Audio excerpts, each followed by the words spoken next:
মদিনার মনোরম পরিবেশের স্মৃতি, মহান রবের সেই অনুগ্রহের স্মৃতি। আলহামদুলিল্লাহি রাব্বিল আলামিন ওয়াসসালাতু ওয়াসসালামু আলা সাইয়্যিদিল মুরসালিন, আম্মা বা'দ, ফাআউযু বিল্লাহি মিনাশ শাইতানির রাজীম। বিসমিল্লাহির রহমানির রহিম। আসসালাতু ওয়াসসালামু আলাইকা ইয়া রাসূলুল্লাহ ওয়া আলা আলিকা ওয়া আসহাবিকা ইয়া হাবিবাল্লাহ। আসসালাতু ওয়াসসালামু আলাইকা ইয়া নবিয়াল্লাহ ওয়া আলা আলিকা ওয়া আসহাবিকা ইয়া নূরাল্লাহ। মাদানী চ্যানেলের দর্শকবৃন্দ, মাদানী চ্যানেলের অনুষ্ঠান মদিনার স্মরণে আজকে এই পর্বে একটি বিষয় নিয়ে আপনাদের মাঝে উপস্থিত হয়েছি। আসুন সে বিষয় জানার পূর্বে ভালো ভালো নিয়ত করে নিই। নবী পাক সাল্লাল্লাহু তাআলা আলাইহি ওয়া আলিহি ওয়াসাল্লাম এর প্রতি দুরূদ পড়ার অসংখ্য ফজিলত এবং বরকত রয়েছে। কিতাবে বর্ণিত আছে, উম্মুল মুমিনিন হযরতে সৈয়দাতুনা আয়েশা সিদ্দিকা তৈয়বা তাহেরা রাদিয়াল্লাহু তাআলা আনহা হতে বর্ণিত, নবী পাক সাল্লাল্লাহু আলাইহি ওয়াসাল্লাম ইরশাদ করেন, কোনো বান্দা যখন আমার উপর দুরূদ শরীফ পাঠ করে তখন ফেরেশতারা সেই দুরূদ নিয়ে উপরে ওঠে এবং আল্লাহ তাবারক ওয়া তাআলা দরবারে পৌঁছিয়ে দেয়। তখন আল্লাহ তাবারক ওয়া তাআলা ইরশাদ করেন, কি ইরশাদ করেন শুনুন, তোমরা এই দুরূদগুলো আমার বান্দার কবরে নিয়ে যাও। দুরূদগুলো তার পাঠকের গুনাহ ক্ষমা চাইতে থাকবে, আর এই অবস্থা দেখে তার অর্থাৎ সে বিশেষ বান্দাটির চক্ষুদয় শীতল হতে থাকবে। তো নবী পাক সাল্লাল্লাহু তাআলা আলাইহি ওয়া আলিহি ওয়াসাল্লাম এর প্রতি দুরূদ পড়লে আলহামদুলিল্লাহ মাগফিরাতের সুসংবাদ রয়েছে, গুনাহ ক্ষমা হয়ে যায়, আল্লাহ তাবারক ওয়া তাআলার বিশেষ দয়া হয়ে থাকে। তাই আমাদের উচিত নবী পাক সাল্লাল্লাহু তাআলা আলাইহি ওয়া আলিহি ওয়াসাল্লামের প্রতি অধিক দুরূদে পাক পড়া। আসুন বরকতের জন্য আমরা একবার দুরূদে পাক পড়ি। সাল্লু আলাল হাবিব সাল্লাল্লাহু তাআলা আলা মুহাম্মদ সাল্লাল্লাহু আলাইহি ওয়াসাল্লাম। মাদানী চ্যানেলের দর্শকবৃন্দ, আজকের একটি বিষয় নিয়ে, বিষয়টি হচ্ছে মসজিদে নববী শরীফের বরকতময় স্তম্ভসমূহ। জি হ্যাঁ, নবী পাক সাল্লাল্লাহু তাআলা আলাইহি ওয়া আলিহি ওয়াসাল্লাম এর সাথে সম্পর্ক হচ্ছে মসজিদে নববী, আর সেই মসজিদে নববী শরীফ এর ছাদ মোবারক কিছু না কিছু পিলারের উপর স্থাপন করা হয়েছে। আজকে বিশেষ ওই 8টি মোবারক স্তম্ভ যার উপরে মসজিদে নববী শরীফকে নির্মাণ করা হয়েছে, তার বিশেষ ফজিলত রয়েছে, বরকত রয়েছে, সে সম্পর্কে জানব। আজকে আমাদের এই মঞ্চে মুবাল্লিগ হিসাবে মোহাম্মদ জুনেদ আত্তারি মাদানী রয়েছেন। কেমন আছেন জুনেদ ভাই? মাশাআল্লাহ।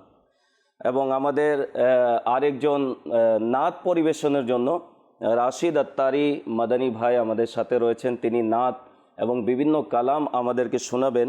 সর্বপ্রথম যাব আমার জুনেদ ভাইয়ের কাছে, মসজিদে নববী শরীফের মোবারক স্তম্ভসমূহের সম্পর্কে কিছু আমাদেরকে বলুন। জি, তো আলহামদুলিল্লাহ, মসজিদে নববী শরীফ যে রয়েছে, তো পুরো মসজিদে নববী তো বরকতময়, আলহামদুলিল্লাহ আলহামদুলিল্লাহ, ফজিলতপূর্ণ, কিন্তু এর কিছু বিশেষ বিশেষ স্থান রয়েছে যারা বিশেষ ফজিলত প্রাপ্ত, বিশেষ বরকতপূর্ণ।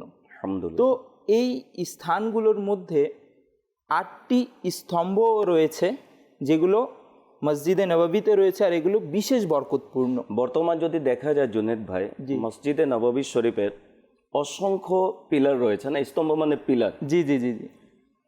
তো যে বিশেষ 8টি জি জি বলা হয়েছে, এই পিলারের সাথে, স্তম্ভের সাথে নবী করিম সাল্লাল্লাহু আলাইহি ওয়াসাল্লামের সাথে সম্পর্ক। জি অবশ্যই। কীরকম সম্পর্ক আপনি বলুন। জি, এই পিলারগুলোর সাথে অবশ্যই নবী করিম সাল্লাল্লাহু তাআলা আলাইহি ওয়া আলিহি ওয়াসাল্লামের সাথে সম্পর্ক। এই জন্যই তো এই পিলারগুলো বিশেষ ফজিলতপূর্ণ যেটাকে বলা হয়। তো এই পিলারের মধ্যে, এই পিলার যেগুলো, স্তম্ভ যেগুলো, এগুলোকে আরবিতে উস্তাওয়ানা বলা হয়। উস্তাওয়ানা। তো উস্তাওয়ানার এই যে 8টি পিলার, এর মধ্যে একটি হচ্ছে যে উস্তাওয়ানায়ে হান্নানা। এই পিলার সম্পর্কে আমাদের বাংলাদেশে যারা আমরা থাকি, জি জি প্রায় আমাদের দেখা যায় উলামায়ে আহলে সুন্নাত, মুবাল্লিগান ইকরাম জি জি এই পিলার স্তম্ভ সম্পর্কে প্রায় বয়ান করেন। বিস্তারিত ইনশাআল্লাহ আমরা শুনবো। জি জুনেদ ভাই। জি, তো উস্তওয়ানায়ে হান্নানা যেটা, এটা মেহরাবে নববী সাল্লাল্লাহু তাআলা আলাইহি ওয়া আলিহি ওয়াসাল্লামের সাথে ডান দিকে লাগানো। আচ্ছা, আর মাশাআল্লাহ। নুরানি মিম্বার তৈরি হওয়ার পূর্বে নবী করিম রউফুর রহিম সাল্লাল্লাহু তাআলা আলাইহি ওয়া আলিহি ওয়াসাল্লাম এর উপর হেলান দিয়েই খুতবা পাঠ করতেন। সুবহানাল্লাহ। তো এটা একটা খেজুরের কাণ্ড ছিল, খেজুরের কাণ্ড।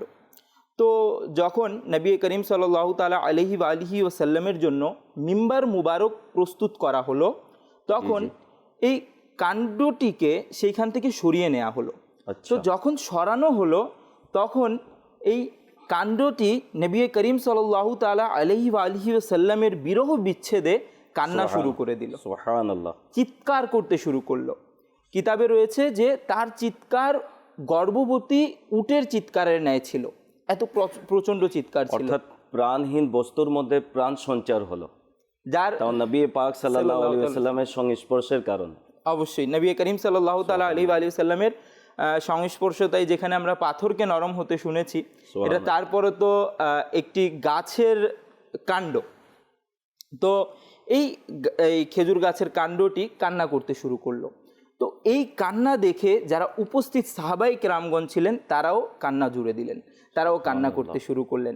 নবী করিম সাল্লাল্লাহু তাআলা আলাইহি ওয়া আলিহি ওয়াসাল্লাম সেই কাণ্ডটির কাছে গিয়ে তার উপর হাত বুলিয়ে দিলেন এবং বললেন, তুমি যদি চাও আমি তোমাকে সেই স্থানে রেখে দিব যেই স্থানে তুমি ছিলে। আর তুমি যদি চাও, নবী করিম সাল্লাল্লাহু তাআলা আলাইহি ওয়া আলিহি ওয়াসাল্লামের এখানে একটি বিশেষ গুণ চলে আসে যে নবী করিম সাল্লাল্লাহু তাআলা আলাইহি ওয়া আলিহি ওয়াসাল্লাম প্রাণী বিশেষ যারা ছিল তাদের উপর তো দয়া করতেনই, পাশাপাশি এই প্রাণহীন বস্তুটির উপরও নবী করিম সাল্লাল্লাহু তাআলা আলাইহি ওয়া আলিহি ওয়াসাল্লাম দয়া পরবশ হয়ে তাকে অপশন দিচ্ছেন যে তুমি যদি চাও তোমাকে সেই স্থানে রেখে দিব যে স্থানে তুমি ছিলে, আর যদি তুমি চাও তাহলে তোমাকে জান্নাতে রোপণ করে দিব, তোমার ফল ফলাদি জান্নাতবাসীরা খাবে। সুবহানাল্লাহ। একটা বিষয় হচ্ছে এখানে জুনেদ ভাই, জি, যে প্রাণ সঞ্চার হলো, নবী পাক সাল্লাল্লাহু আলাইহি সাল্লাম ওই শুকনা খেজুরের ডালের সাথে কথা বলছেন, তাকে বোঝাচ্ছেন। ওখানে সাহাবা ইকরাম উপস্থিত, কিন্তু কোনো কিতাবে এটা আসেনি কোনো সাহাবা ইকরাম আলিমুর রিদওয়ান মাজাল্লাহ বিরোধিতা করেছেন। জি, বরং সবাই, যে আপনি বললেন, কান্নায় ভেঙে পড়লেন। জি, এবং নবী পাক সাল্লাল্লাহু আলাইহি ওয়াসাল্লাম অফার দিচ্ছেন তাকে তোমার ইচ্ছের উপরে। তো এর দ্বারা বোঝা যায় হুজুর সাল্লাল্লাহু আলাইহি ওয়াসাল্লাম কত দয়ালু, অনেক দয়ালু। আলহামদুলিল্লাহ, কুরআন শরীফে এসেছে যে নবী করিম সাল্লাল্লাহু তাআলা আলাইহি ওয়া আলিহি ওয়াসাল্লামকে কুরআন শরীফে রহমাতুল্লিল আলামিন বলা হয়েছে, সমগ্র জাহানের জন্য রহমত বলা হয়েছে নবী করিম সাল্লাল্লাহু তাআলা আলাইহি ওয়া আলিহি ওয়াসাল্লামকে। তো এই সাহাবায়ে কেরামরা কান্নায় ভেঙে পড়লেন, কান্না শুরু করে দিলেন। তো নবী করিম সাল্লাল্লাহু তাআলা আলাইহি ওয়া আলিহি ওয়াসাল্লাম সাহাবায়ে কেরামদের উদ্দেশ্যে বললেন যে সে জান্নাতকে চয়ন করেছে। সুবহানাল্লাহ। অর্থাৎ সেই খেজুরের সাহাবা ইকরাম সেখানে উপস্থিত, কিন্তু সেই শুকনা খেজুরের ডালের কথা হুজুর সাল্লাল্লাহু আলাইহি সাল্লাম শুধু শুনছেন এবং তার সাথে বলছেন, অন্যান্যরা কিন্তু শুনতে পাচ্ছেন না। কিন্তু নবী পাক সাল্লাল্লাহু আলাইহি ওয়াসাল্লামের কথার প্রতি সাহাবা ইকরামের কত বিশ্বাস, যে নবী পাক সাল্লাল্লাহু আলাইহি সাল্লাম নিঃসন্দেহে, এটা তো ইমানদারদের ইমান রয়েছে যে আমাদের প্রিয় আকা সাল্লাল্লাহু আলাইহি সাল্লাম যা বলেন সত্যই বলেন। অবশ্যই। তো সাহাবায়ে কেরাম রিদওয়ানুল্লাহি আলাইহিম আজমাইন ইনারা অবশ্যই নবী করিম সাল্লাল্লাহু তাআলা আলাইহি ওয়া আলিহি ওয়াসাল্লামের যারা পরবর্তীতে এসেছে তাদেরও তো নবী করিম সাল্লাল্লাহু তাআলা আলাইহি ওয়া আলিহি ওয়াসাল্লামের উপর কিরূপ বিশ্বাস যে নবী করিম সাল্লাল্লাহু তাআলা আলাইহি ওয়া আলিহি ওয়াসাল্লাম এর তারা বাস্তবিক ক্ষেত্রে জিয়ারত করেনি, তারপরও তারা নবী করিম সাল্লাল্লাহু তাআলা আলাইহি ওয়া আলিহি ওয়াসাল্লামের কথার উপর ঈমান এনেছে, তার কথার উপর চোখ বুঝে আমল করে যাচ্ছে। তো অবশ্যই এটা নবী করিম সাল্লাল্লাহু তাআলা আলাইহি ওয়া আলিহি ওয়াসাল্লামের একটি শান ও মর্যাদা, আর এটাও নবী করিম সাল্লাল্লাহু তাআলা আলাইহি ওয়া আলিহি ওয়াসাল্লামের একটি মুআজিজার অন্তর্ভুক্ত যে নবী করিম সাল্লাল্লাহু তাআলা আলাইহি ওয়া আলিহি ওয়াসাল্লাম প্রাণহীন বস্তুর সাথেও কথা বলতেন, তাদের কথা বুঝতেন এবং নবী পাক সাল্লাল্লাহু তাআলা আলাইহি ওয়া আলিহি ওয়াসাল্লাম যে বললেন যে জান্নাতকে সে বেছে নিয়েছে। জি জি জি, একটি প্রাণহীন বস্তু জানে যে দুনিয়া হচ্ছে ক্ষণস্থায়ী, স্থায়ী স্থানকে সে চয়েস করেছে। এবং নবী পাক সাল্লাল্লাহু আলাইহি ওয়াসাল্লামের এটি মুজিজাও রয়েছে যে নবী পাক সাল্লাল্লাহু আলাইহি ওয়াসাল্লাম কোনো প্রাণহীন বস্তুর প্রতি দৃষ্টিপাত করলে তার মধ্যে প্রাণ সঞ্চার হতো।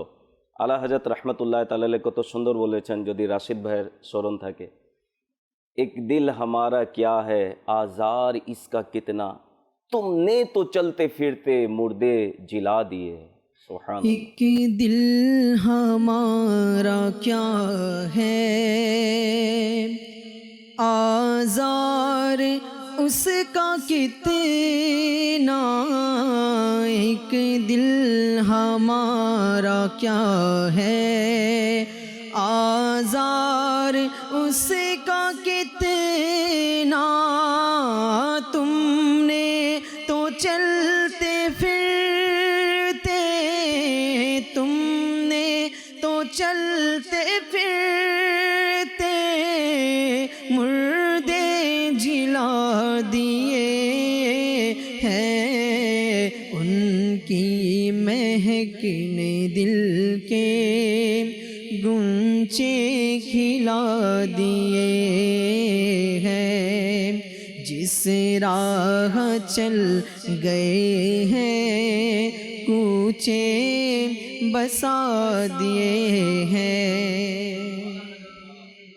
ইয়া রাসূলুল্লাহ সাল্লাল্লাহু আলাইহি ওয়াসাল্লাম, আমার হৃদয়ের তো কোনো তুলনাই হয় না, আপনি তো মুর্দাকে জীবিত করেছেন, আমার মুর্দা হৃদয়কেও আপনি সজীব করে দেন, জীবিত করে দেন। মাশাআল্লাহ। জি তো জুনায়েদ ভাই। এই কান্নার কারণেই এই স্তম্ভ, যার ব্যাপারে আমরা শুনলাম খেজুরের একটি কাণ্ড, এই কান্নার কারণে এই স্তম্ভটির নাম হলো হান্নানা।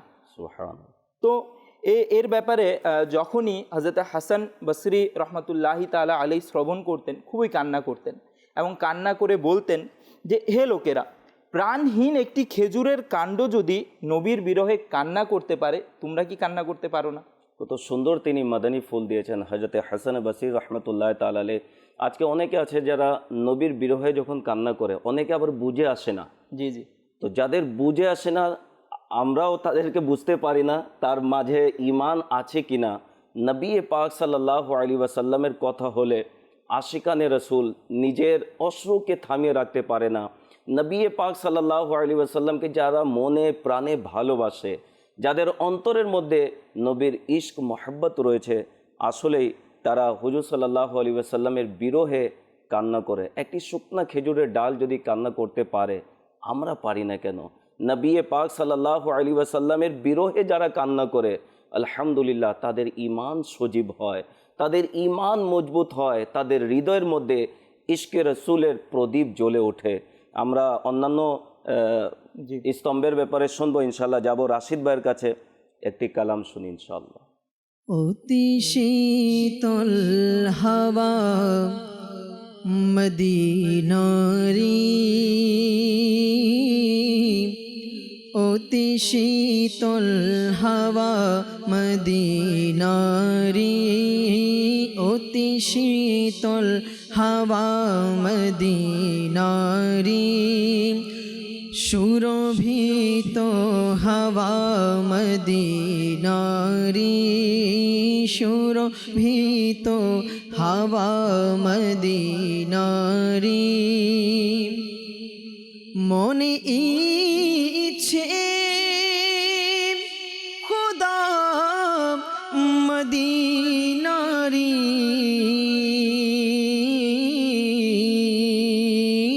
মনে ইচ্ছে খুদা মদিনারি, দেখো অলি গলি মদিনারি, দেখো অলি গলি মদিনারি, অতি শীতল হাওয়া মদিনারি,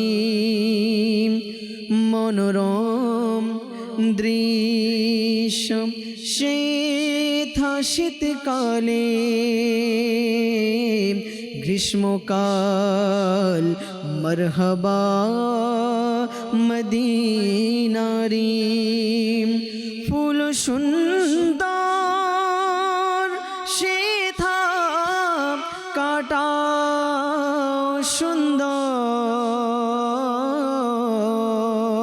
ফুল সুন্দর সেথা কাটাও সুন্দর সুন্দর লতা পাতা মদিনারি, সুন্দর লতা পাতা মদিনারি। নূরে আলোকিত পাহাড় পর্বত, নূরে আলোকিত পাহাড় পর্বত, সুন্দর পতাকা মদিনারি,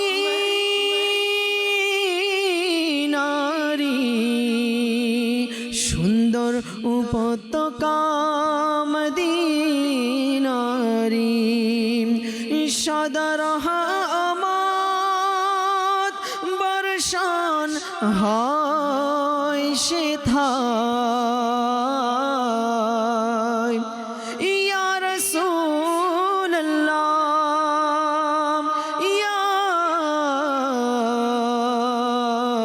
হাবিবাল্লাহ, সাদা রহমত বর্ষণ হয় সেথায়। বরকতপূর্ণ হাওয়া মদিনারি, বরকতপূর্ণ হাওয়া মদিনারি, অতি শীতল হাওয়া মদিনারি। ইচ্ছে মোর বাকিতে হক কবর, ভাইগণ করো দোয়া মদিনারি। মদিনায় গিয়ে আবারো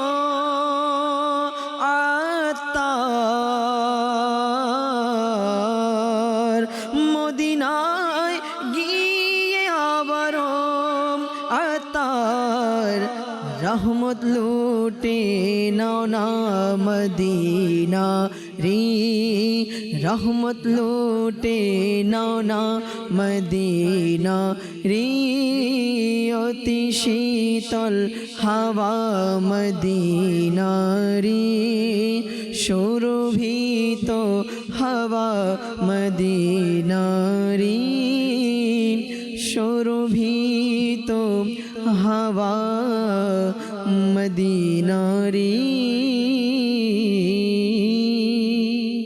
সুবহানাল্লাহ।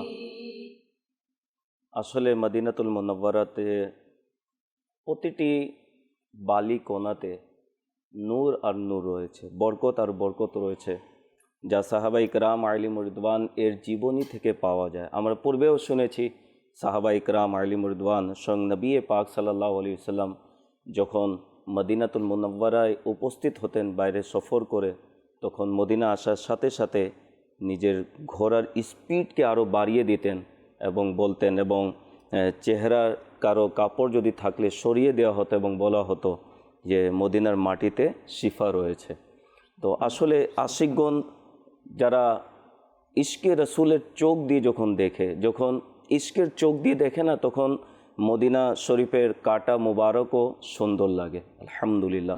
জি, যাব জুনায়েদ ভাইয়ের কাছে অন্যান্য জি স্তম্ভের ব্যাপারে বল। এই স্তম্ভগুলোর মধ্যে একটি স্তম্ভ হচ্ছে উস্তুওয়ানায়ে আয়েশা সিদ্দিকা রাদিয়াল্লাহু তাআলা আনহা।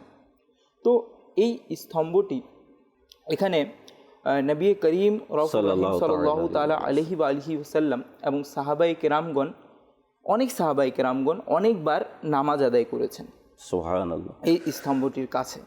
তারপর নবী করিম সাল্লাল্লাহু তাআলা আলাইহি ওয়া আলিহি ওয়াসাল্লাম অধিকাংশ সময় এখানেই তাশরিফ রাখতেন, এই স্তম্ভটির কাছে। কিন্তু এই স্তম্ভের নাম আয়েশা হলো কেন? জি, এটা একটা প্রশ্ন যে এই স্তম্ভের নাম আয়েশা হলো কেন। তো এখানে একটি ঘটনা, আয়েশা সিদ্দিকা রাদিয়াল্লাহু তাআলা আনহা একবার নবী করিম সাল্লাল্লাহু তাআলা আলাইহি ওয়া আলিহি ওয়াসাল্লামের একটি হাদিস মুবারক বলতে গিয়ে ইরশাদ করলেন যে নবী করিম সাল্লাল্লাহু তাআলা আলাইহি ওয়া আলিহি ওয়াসাল্লাম ইরশাদ করেছেন, মসজিদে নববী শরীফে এমন একটি স্থান রয়েছে যা সম্পর্কে লোকেরা যদি জানতো তাহলে সেখানে নামাজ আদায়ের জন্য ভিড় হওয়ার কারণে লটারির ব্যবস্থা করতে হতো। সুবহানাল্লাহ। এমন একটি বরকতপূর্ণ এই স্থানটি খুবই বরকতপূর্ণ। তো সাহাবাই কিরাম রাদিয়াল্লাহু তাআলা আনহুম আজমাইনরা জানতে চাইলেন যে এই স্থানটি কোথায়, কোনটি? তো আয়েশা সিদ্দিকা রাদিয়াল্লাহু তাআলা আনহা জানাতে অস্বীকৃতি জানালেন। তারপর আব্দুল্লাহ ইবনে জুবাইর রাদিয়াল্লাহু তাআলা আনহু যখন আয়েশা সিদ্দিকা রাদিয়াল্লাহু তাআলা আনহাকে আবদার করলেন অনেক, তো তখন হযরতে আয়েশা সিদ্দিকা রাদিয়াল্লাহু তাআলা আনহা সেই স্থানটি চিহ্নিত করলেন, সেই স্তম্ভটি চিহ্নিত করলেন। তো সাথে সাথেই হযরত আব্দুল্লাহ ইবনে জুবাইর রাদিয়াল্লাহু তাআলা আনহু সেখানে নফল নামাজ আদায় করতে লিপ্ত হয়ে গেলেন। এর দ্বারা বোঝা যায় যে বরকতপূর্ণ জায়গা সম্পর্কে যদি আমার জানা থাকে অন্যকে বলা উচিত। আর এই জন্য আমরা আজকের বিষয় রেখেছি, এই জন্য অনেক আশিকানে রসুল মদিনাতুল মুনাওয়ারায় যায় কিন্তু এই সম্পর্কে তাদের জ্ঞান থাকে না। এটি খোঁজার চেষ্টা করবেন। অনেক স্তম্ভ এমন রয়েছে যা আপনি জিয়ারত করতে পারেন, কয়েকটি স্তম্ভ এমন রয়েছে যার জিয়ারত সম্ভবপর নয়, যা নবী পাক সাল্লাল্লাহু আলাইহি ওয়াসাল্লামের রওজা মুবারককে কেন্দ্র করে যে জায়গাটি ঘেরা রয়েছে তার ভিতরেই সে পিলারটি রয়েছে। বাকি অন্যান্য সেটি দেখা যায় যা পিলারের উপরও লেখা রয়েছে। জি জি। তো এই একটি ব্যাপার এখানে লক্ষণীয় যে হযরত আব্দুল্লাহ ইবনে জুবাইর দেরি করলেন না রাদিয়াল্লাহু তাআলা, একটুও দেরি করলেন না যে না পরে করি, হ্যাঁ কালকে করি, কালকে যাব বরকতময় জায়গায়। বলার সাথে সাথে তিনি সেখানে গিয়ে নফল নামাজে লিপ্ত হয়ে গেলেন এবং অন্যান্য সাহাবাই কিরাম আলাইহিমির রিদওয়ান যখন সেই জায়গা সম্পর্কে জানতে পারলেন তখন তারাও সেখানে নফল নামাজ আদায় করতে শুরু করলেন। সুবহানাল্লাহ। তো সাহাবাই কিরামগণ বুঝতেন যে এক একটি বরকতময় জায়গার কত মূল্য রয়েছে এবং বলা হয়েছে ওই জায়গার মধ্যে দোয়া কবুল হয়। জি জি, একটি বর্ণনা মতে এটিও বলা হয়েছে যে এই জায়গাটি দোয়া কবুলের জন্য খুবই গুরুত্বপূর্ণ স্থান। তো যেহেতু এই জায়গাটির তথ্য হযরত আয়েশা সিদ্দিকা রাদিয়াল্লাহু তাআলা আনহার দ্বারা উন্মোচন হয়েছে, তো এই জন্য এটাকে উস্তুয়ানায়ে আয়েশা সিদ্দিকা রাদিয়াল্লাহু তাআলা আনহা বলে আখ্যায়িত করা হয়, বলে ডাকা হয়। উস্তুয়ানায়ে তওবা যেটা আছে এটার ব্যাপারে কিতাবে রয়েছে, এটা পবিত্র নুরানি কবর থেকে দ্বিতীয় এবং মিম্বারে মুনাওয়ারা থেকে চতুর্থ নম্বরে রয়েছে এই স্তম্ভটি। পবিত্র নুরানি কবর থেকে দ্বিতীয় এবং মিম্বার মুবারক থেকে চতুর্থ স্থানে এটি রয়েছে। এখন এটাকে উস্তুয়ানায়ে তওবা কেন বলা হয়, তওবা বলার কারণ কি? তো এটার কারণ হচ্ছে যে এটার সাথে একটি ঘটনা, যেভাবে এই দুটির ব্যাপারে আমরা শুনলাম, এটির সাথে এক একটি ঘটনা সংশ্লিষ্ট যার কারণে এটার নাম এটি হয়েছে। তো এইভাবে এটির সাথেও একটি ঘটনা রয়েছে। এটাকে উস্তুয়ানায়ে আবু লুবাবাও বলা হয়। একজন সাহাবী আবু লুবাবা রাদিয়াল্লাহু তাআলা আনহুর যখন কোনো ভুল হওয়ার কারণে তওবা কবুল হওয়ার উদ্দেশ্যে তিনি কি করেছিলেন, নিজেকে এই স্তম্ভের সাথে বেঁধে নিয়েছিলেন। বাঁধার পর তিনি শপথ করে নিলেন যে আমি ততক্ষণ পর্যন্ত এটা খুলব না বা এই স্থান ত্যাগ করব না যতক্ষণ না নবী করিম সাল্লাল্লাহু তাআলা আলাইহি ওয়াসাল্লাম স্বয়ং এটা খুলে দিবেন বা আমার তওবা কবুল হয়ে যাবে। আর ততক্ষণ পর্যন্ত আমি খাবারও খাবো না, পানীয় পান করব না, পানাহার করব না। শেষ পর্যন্ত যদি কিছু না হয় তাহলে এখানেই যেন আমার মৃত্যু হয়ে যায়। তো ইনি এটা শপথ করে সেখানে নিজেকে বেঁধে নিলেন। তো বাঁধার পর যখন শারীরিক প্রয়োজনীয়তার কারণে আর নামাজের জন্য ওনাকে খুলে দেয়া হতো, বাকি সময় তিনি নিজেকে সেখানে বেঁধেই রাখতেন। এইভাবে 7 দিন কেটে যায়। তিনি সেই সময় পানাহারও করেননি আর কিছু করেননি, সেখানেই বাঁধা অবস্থায় ছিলেন, বাকি নামাজ ইত্যাদি আদায় করতেন। তো যখন তিনার তওবা কবুল হয়ে যায় এবং নবী করিম সাল্লাল্লাহু তাআলা আলাইহি ওয়াসাল্লাম আল্লাহর পক্ষ থেকে জানতে পারেন, তখন নবী করিম সাল্লাল্লাহু তাআলা আলাইহি ওয়াসাল্লাম নিজের মুবারক হস্ত দ্বারা তিনাকে মুক্ত করে দেন। আর যেহেতু এটা এই তওবার সাথে রিলেটেড সংশ্লিষ্ট, তো এই জন্য এটাকে উস্তুয়ানায়ে তওবা বলা হয় আর উস্তুয়ানায়ে লুবাবাও বলা হয়, আবু লুবাবা। আল্লাহ তাআলা সেই পবিত্র স্তম্ভের ওসিলায় আমাদের তওবাকেও কবুল করুক। আমরা যাব, প্যাকেজ একটি রয়েছে ইনশাআল্লাহ, সেটি দেখব। আমির আহলে সুন্নাত দামাত বরকাতুহুল আলিয়া আমরা এই অনুষ্ঠানে বিশেষ স্থান যা মক্কাতুল মুকাররমায় মদিনাতুল মুনাওয়ারায় রয়েছে, যেখানে আমির আহলে সুন্নাত হজের সময় উপস্থিত হয়েছিলেন, সেই প্যাকেজ সমূহ আমরা দেখে থাকি। আসুন আমরা সেই প্যাকেজ দেখি। সাল্লু আলাল হাবিব সাল্লাল্লাহু তাআলা আলা মুহাম্মদ সাল্লাল্লাহু আলাইহি ওয়াসাল্লাম। প্রায় 12টা বেজে 23 মিনিট অথবা ডবল 12 মিনিট তথা 24 মিনিটে ওকুফে আরাফার সময় শুরু হয়েছিল। আর এর প্রায় 5 মিনিট পূর্বে আমরা বাস থেকে নেমেছিলাম। যখনই সময় শুরু হলো, আমরা আরাফাতের ময়দানে প্রবেশ করলাম। لبيك اللهم لبيك لبيك لا شريك لك لبيك إن الحمد والنعمة لك والملك لا شريك لك।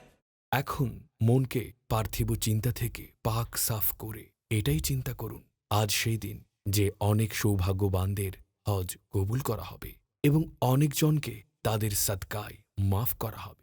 যে ব্যক্তি এমন দিনে বঞ্চিত হয় সে আসলেই বঞ্চিত। আরাফাতে অবস্থানের পর আমিরে আহলে সুন্নাত সকল ইসলামী ভাইদের হজের মোবারকবাদ জ্ঞাপন আপনাদের সবাইকে হজ মোবারক। আল্লাহ করুক আমাদের হজ্জে মাবরুর হোক। আল্লাহ পাক কবুল করুক। আসরের নামাজের পর আমির আহলে সুন্নাত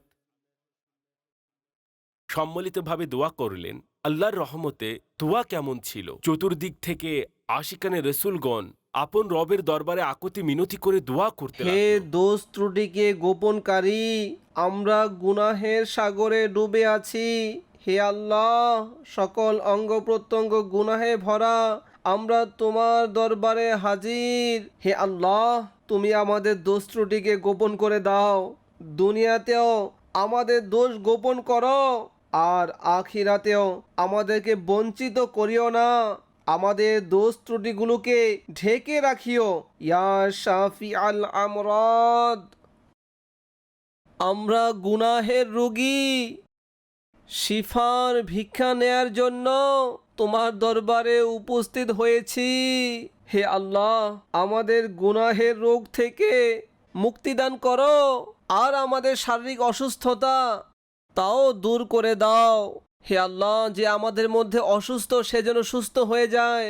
হে আল্লাহ, এখানে যারা আছে তাদের ঘরে যদি রোগী থাকে, হাসপাতালে যে রোগী রয়েছে, আমাদের সকল রোগীদের উপর রহমতের দৃষ্টি দান করো। হে আল্লাহ, তুমি সকল মুসলিম জাতির উপর দয়া করো। कहते रहते हैं दुआ के वास्ते बंदे तेरे, कर दे पूरी आरज़ू हर बेकसू मजबूर की। সাল্লু আলাল হাবিব সাল্লাল্লাহু তাআলা আলা মুহাম্মদ সাল্লাল্লাহু আলাইহি ওয়াসাল্লাম।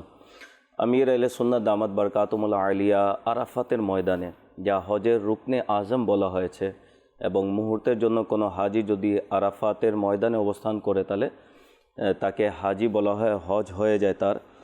আলহামদুলিল্লাহ 2019 সনে আমরা দেখেছি আমির আহলে সুন্নাত দামাত বারকাতুহুল আলিয়া আরাফাতের ময়দানে যখন দোয়া করার জন্য উপস্থিত হবেন, এর পূর্বে সকাল থেকেই যখন এই খবর ছড়িয়ে পড়লো যে আমির আহলে সুন্নাত অমুক স্থানে আজকে দোয়া করবেন, তো আমি এবং জহিরুল ইসলাম ভাই আমরা প্রায় জোহরের পরপরই আমরা বের হলাম।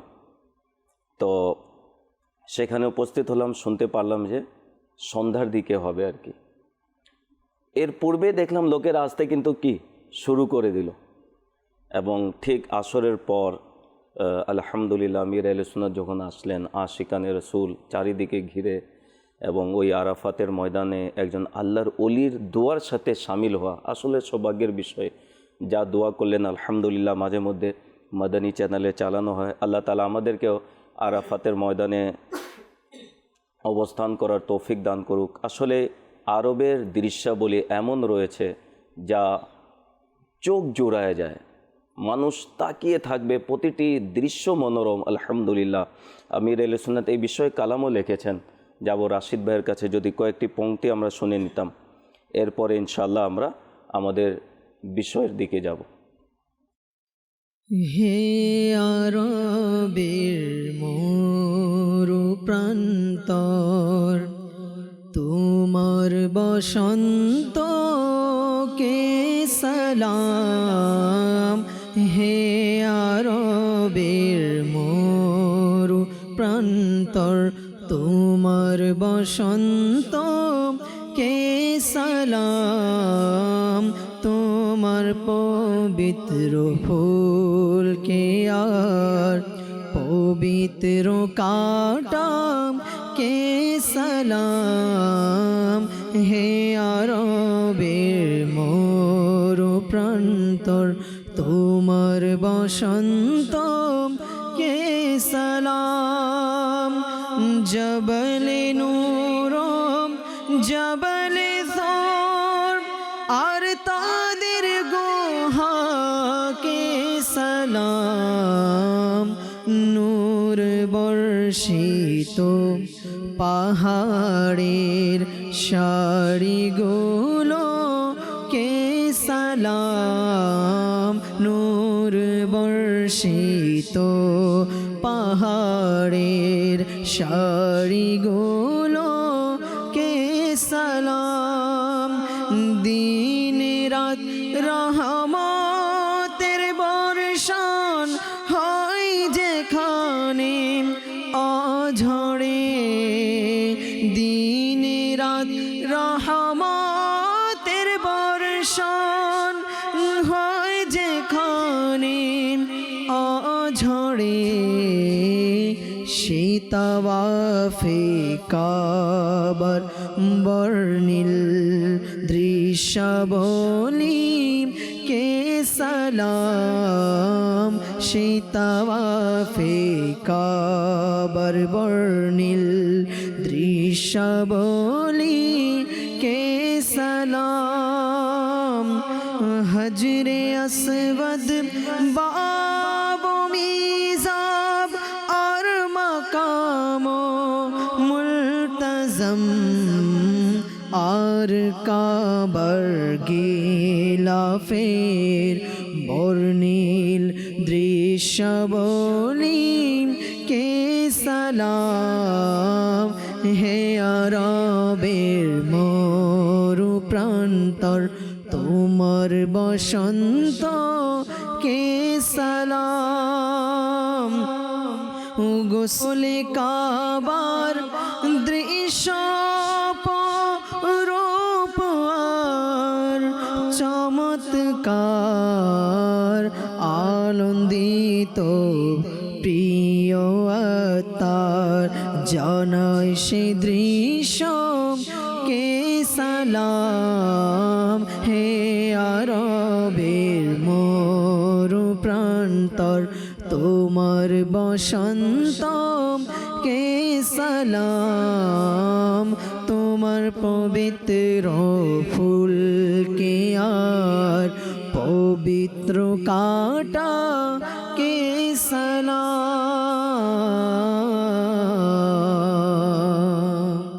সুবহানাল্লাহ। আল্লাহ তাবারক ওয়া তাআলা আমাদেরকে সেই পবিত্র ভূমিতে যাওয়ার তৌফিক দান করুক। মক্কাতুল মুকাররমা, মদিনাতুল মুনাওয়ারা উভয়টি বরকতময় জমিন রয়েছে, আলহামদুলিল্লাহ বরকতময় স্থান রয়েছে। যারা একবার গিয়েছে তারা বারবার যাওয়ার আবেদন করে থাকে, যারা যায়নি তারা যাওয়ার জন্য আবেদন করে থাকে।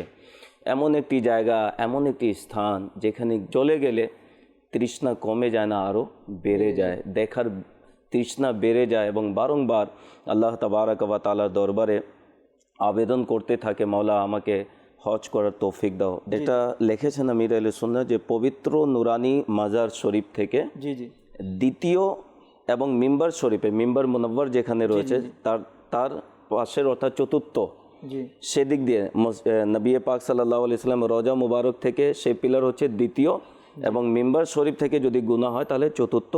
সেই পিলারের নাম হচ্ছে উস্তুয়ানায়ে তওবা। তওবা। আর এই উস্তুয়ানায়ে তওবার পূর্ব দিকে জি উস্তুয়ানাতুস সারির জি জালি মুবারকের সাথে লাগানো রয়েছে। সুবহানাল্লাহ। তো এই নামকরণ কেন হয়েছে? জি সুবহানাল্লাহ। এটা একটা কারণ, এটা মদিনা ঘটনার সাথে রিলেটেড। তো এই নামকরণের কারণ উস্তুওয়ানাতুস শরীর। এখানে নবী করিম রউফুর রহিম সাল্লাল্লাহু তাআলা আলাইহি ওয়াসাল্লাম যখন এতেকাফের জন্য মসজিদে নববীতে অবস্থান করতেন, তখন মাঝে মাঝে কখনো কখনো একটি খাট, শরীর হচ্ছে আরবি শব্দ, এটার বাংলা হচ্ছে খাট, যা খেজুরের ডালের তৈরি ছিল, তা সেখানে বিছিয়ে নবী করিম সাল্লাল্লাহু তাআলা আলাইহি ওয়াসাল্লাম আরাম করতেন। মাশাআল্লাহ। তো আর বেশিরভাগ ক্ষেত্রে নবী করিম সাল্লাল্লাহু তাআলা আলাইহি ওয়াসাল্লাম চাটাইয়ের উপর আরাম করতেন। সেখানে বিছানা মোবারক রাখার কারণে, খাট মোবারক রাখার কারণে সেটার নাম হলো উস্তুওয়ানাতুস শরীর। এখন নবী পাক সাল্লাল্লাহু তাআলা আলাইহি ওয়াসাল্লাম অধিকাংশ সময় চাটাইয়ের উপর আরাম করতেন। নবী পাক সাল্লাল্লাহু আলাইহি ওয়াসাল্লাম উভয় জাহানের বাদশাহ যাকে বলা হয়েছে। নবী পাক সাল্লাল্লাহু আলাইহি ওয়াসাল্লামের জন্য সমস্ত কায়নাতকে সৃষ্টি করা হয়েছে, তারপরে নবী পাক সাল্লাল্লাহু আলাইহি ওয়াসাল্লাম চাটাইয়ের মধ্যে আরাম করেছেন। আলহামদুলিল্লাহ, দেখেছি আমির আহলে সুন্নাত দামাত বরকাতুহুল আলিয়াকে, যে অনেকের ধারণা যে আমির আহলে সুন্নাত দামাত বরকাতুহুল আলিয়া সুন্নাতের এত প্রচার করেছেন, অনেকের দেখারও অপেক্ষায় থাকে যে আমল কেমন। তো আলহামদুলিল্লাহ, আমির আহলে সুন্নাত আজও চাটাইয়ের উপর আরাম করেন সুন্নতের নিয়তে, এবং চামড়ার বালিশ ব্যবহার করেন। তো নবী পাক সাল্লাল্লাহু আলাইহি ওয়াসাল্লামের সুন্নতের উপর আমল করলে মর্যাদা বেড়ে যায়। আজকে বহির্বিশ্বের মধ্যে লোকেরা কেন আশিকানে রাসূল আমির আহলে সুন্নাতকে মহব্বত করে, এই কারণে তিনি সুন্নতের প্রচার প্রসারও করেছেন, আমল করিয়েও দেখিয়েছেন। জি, পরবর্তী স্তম্ভ। এই স্তম্ভর মধ্যে আরেকটি স্তম্ভ হচ্ছে উস্তুওয়ানাতুল হারাস। উস্তুওয়ানাতুল হারাসকে উস্তুওয়ানায়ে আলিও বলা হয়। তো এটার কারণ হচ্ছে হারাস শব্দের অর্থ হচ্ছে কিন্তু পাহারা দেয়া। হারাস শব্দের অর্থ পাহারা দেয়া, আর এখানে কিন্তু উস্তুওয়ানায়ে আলিও বলা হয়। তো এটার সম্পর্ক কি? হযরত আলী রাদিয়াল্লাহু তাআলা আনহু এখানে এই স্তম্ভের পাশে নামাজ আদায় করতেন, নফল নামাজ আদায় করতেন। আর যখন রাত হতো তখন এই স্তম্ভের পাশে দাঁড়িয়েই নবী করিম সাল্লাল্লাহু তাআলা আলাইহি ওয়াসাল্লামের পাহারার খেদমতে নিয়োজিত থাকতেন। এই জন্য যেহেতু পাহারার সাথে রিলেটেড, তো আরবি শব্দ যেটা হারাস, উস্তুওয়ানাতুল হারাসও এটাকে বলা হয়। আর যেহেতু আলী রাদিয়াল্লাহু তাআলা আনহুর সাথে সংশ্লিষ্ট, তো উস্তুওয়ানায়ে আলীও এটাকে বলা হয়। দেখুন না, কত হযরত আলী রাদিয়াল্লাহু তাআলা আনহু এর ইশকে রাসূল দেখুন, যে নবী পাক সাল্লাল্লাহু আলাইহি সাল্লামের খিদমতে নিজেই নিয়োজিত থাকতেন। সুবহানাল্লাহ। জি।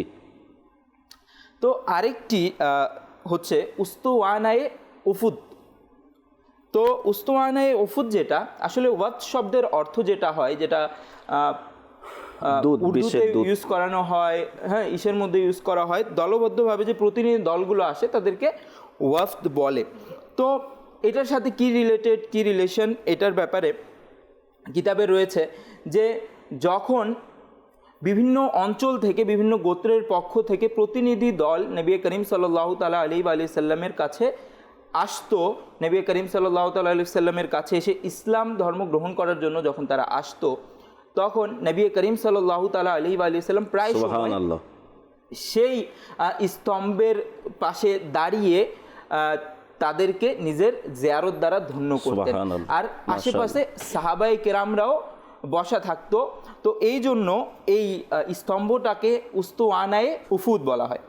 মাশাআল্লাহ। নবী পাক সাল্লাল্লাহু আলাইহি ওয়াসাল্লাম মেহমানদেরকে রিসপেক্ট দিতেন, এবং বাহির থেকে যারা বিশেষ দূত যারা আসতো, নবী পাক সাল্লাল্লাহু আলাইহি ওয়াসাল্লাম বিশেষ জায়গায় তাদেরকে নিয়ে বসতেন, এবং সাহাবায়ে কেরাম আলাইহিম রিদওয়ান নবী পাক সাল্লাল্লাহু আলাইহি ওয়াসাল্লামের জিয়ারত করতেন। অন্যান্য মেহমানরা নবী পাক সাল্লাল্লাহু আলাইহি ওয়াসাল্লামের জিয়ারত করতেন, এবং যার কারণে উস্তুওয়ানায়ে উফুদ সেই স্থানের, সেই পিলারের নাম হলো।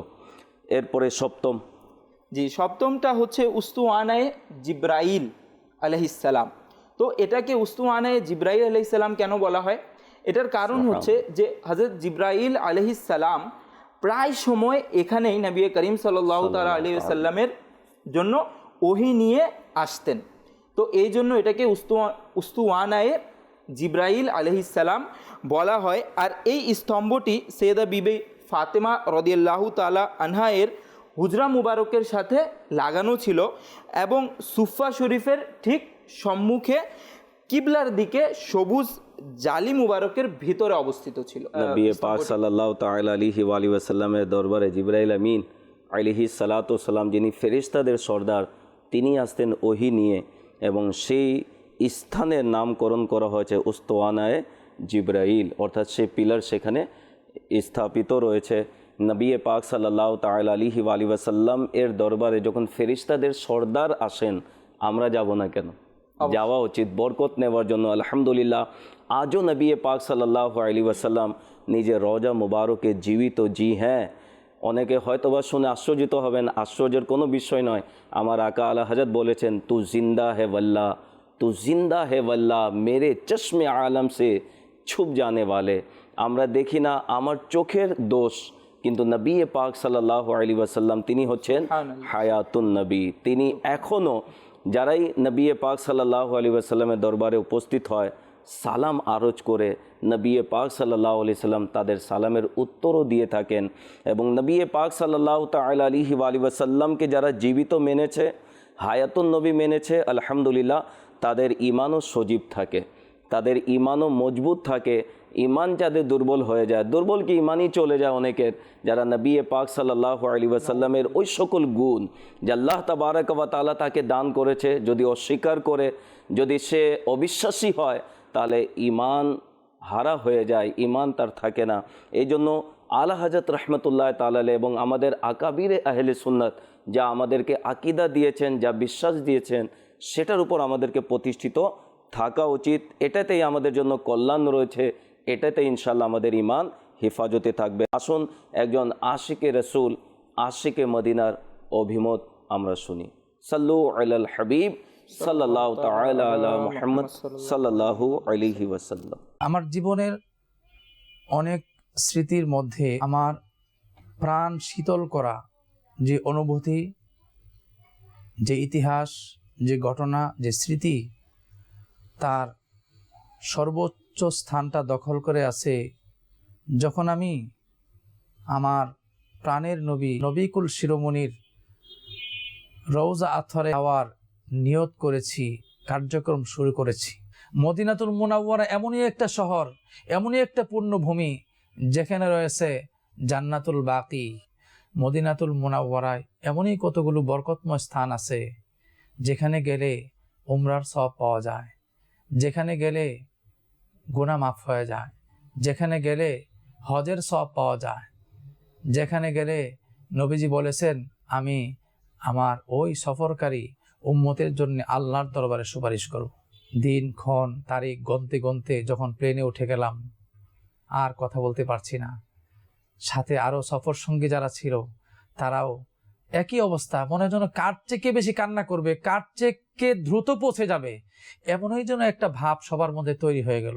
যখন প্লেন থেকে নেমে জেদ্দার জমিনে নামলাম, মনে হচ্ছে যে আমি নবীর দরবারে কবুল হয়ে গেছি, আমি নবীর দরবারে গিয়ে সালাম দিতে পারবো। সবার জন্য একটাই ভাবনা, কখন আল্লাহর ঘর খানায় কাবা দেখব, কখন নবীর রওজায় গিয়ে হাজির হব।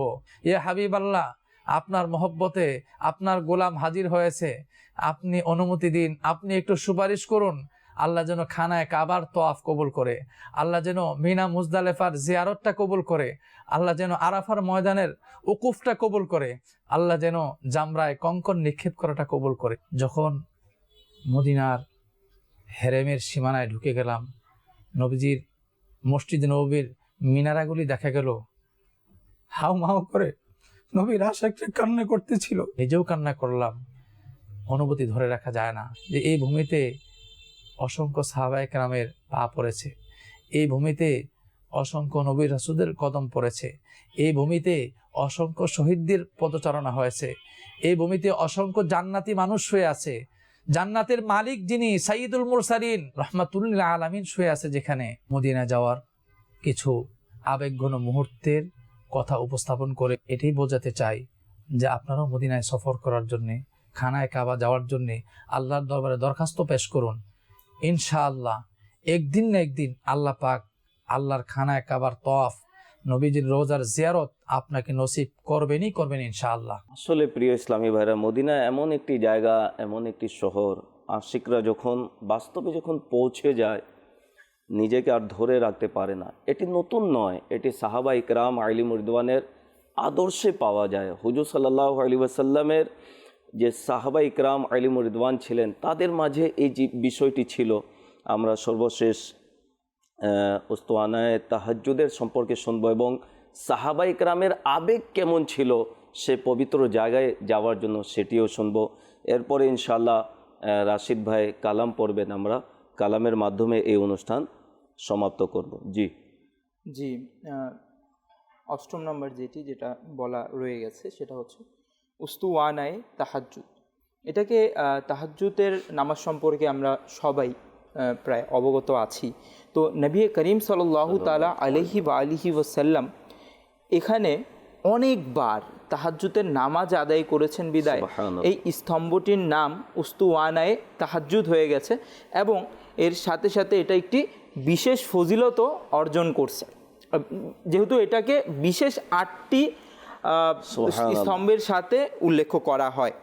আর এই রহমতের স্তম্ভটি সুফা শরীফের সম্মুখে কিবলার দিকে হুজরায়ে ফাতেমাতুজ জহরা রাদিয়াল্লাহু তাআলা আনহা এর পেছনে সবুজ জালির উত্তর দিকে ভেতরে অবস্থিত এই স্তম্ভটি।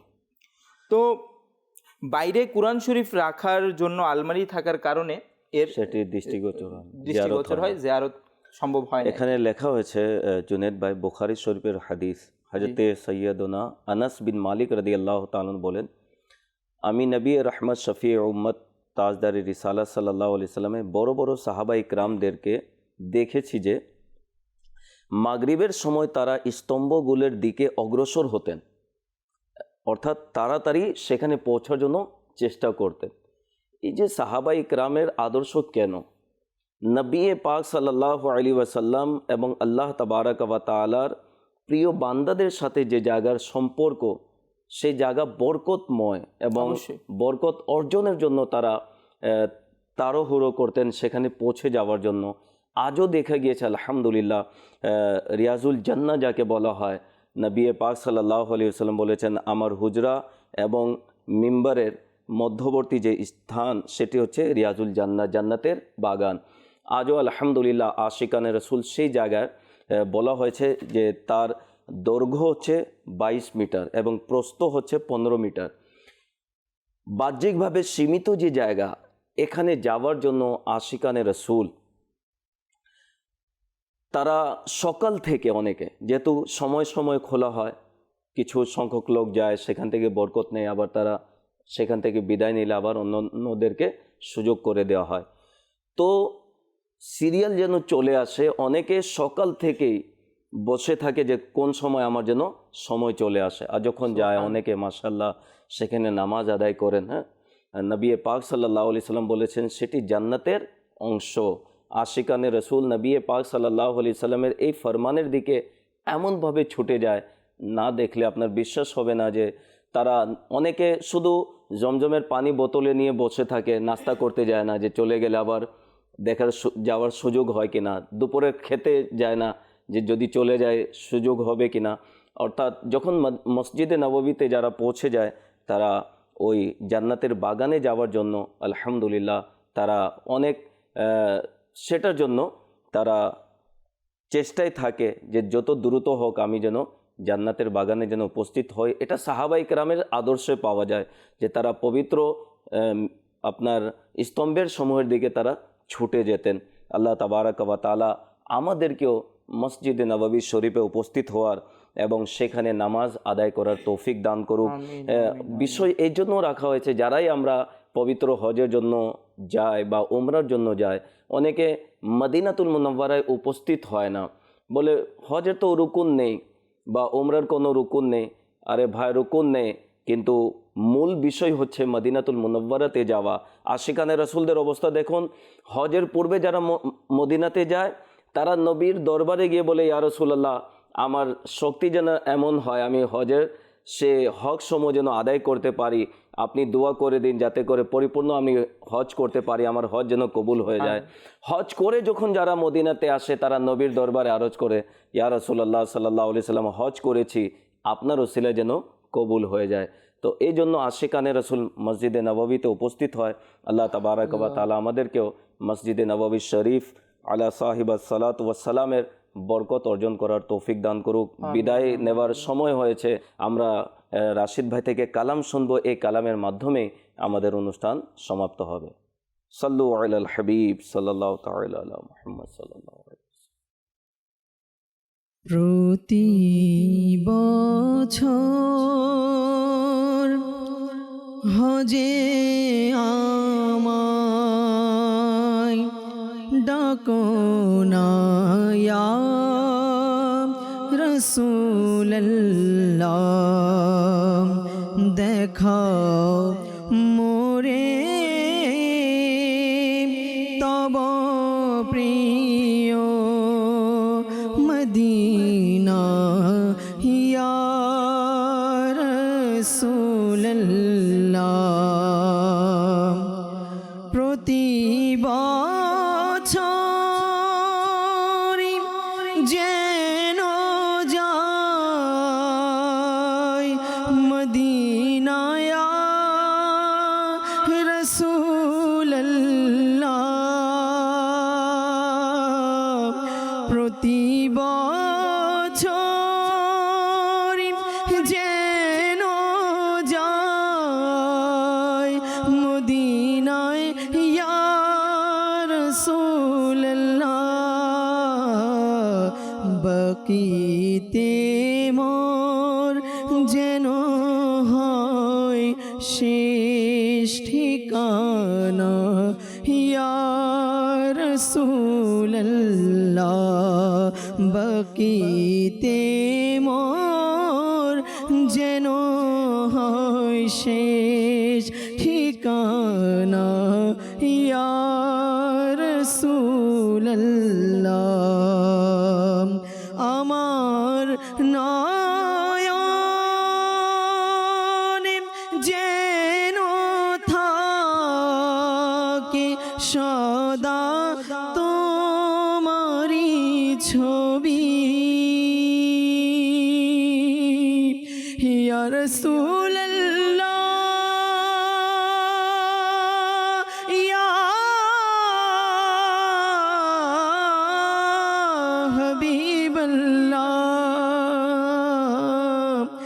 আমার নয়নে যেন থাকে সদা তোমারি ছবি, এমনকে তব দিদারে সাজাও না ইয়া রাসূলুল্লাহ। এমনকে তব দিদারে সাজাও না ইয়া রাসূলুল্লাহ। গুনাহের রোগী নিতে ওষুধ এসেছে তব দ্বারে ইয়া রাসূলুল্লাহ, দয়া করো ইয়া হাবিবাল্লাহ। গুনাহের রোগী নিতে ওষুধ এসেছে তব দ্বারে, নিরাশ করে মোরে ফিরে দিও না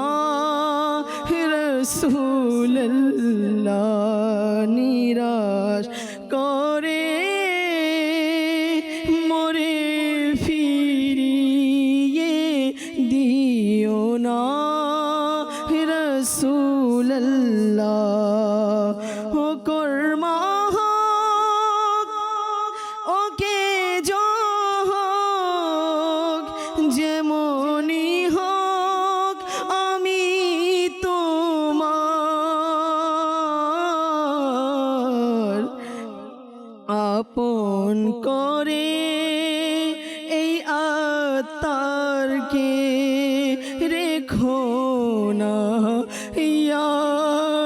রসুল্লাহ আপন করে এই বদকারকে রেখো না ইয়া রসুল্লাহ প্রতি বছর আমায় হজে ডাকো না ইয়া রসুল্লাহ দেখাও মোরে তব প্রিয় মদিনা ইয়া রসুল্লাহ মদিনার মনোরম পরিবেশের স্মৃতি মহান রবের সেই অনুগ্রহের স্মৃতি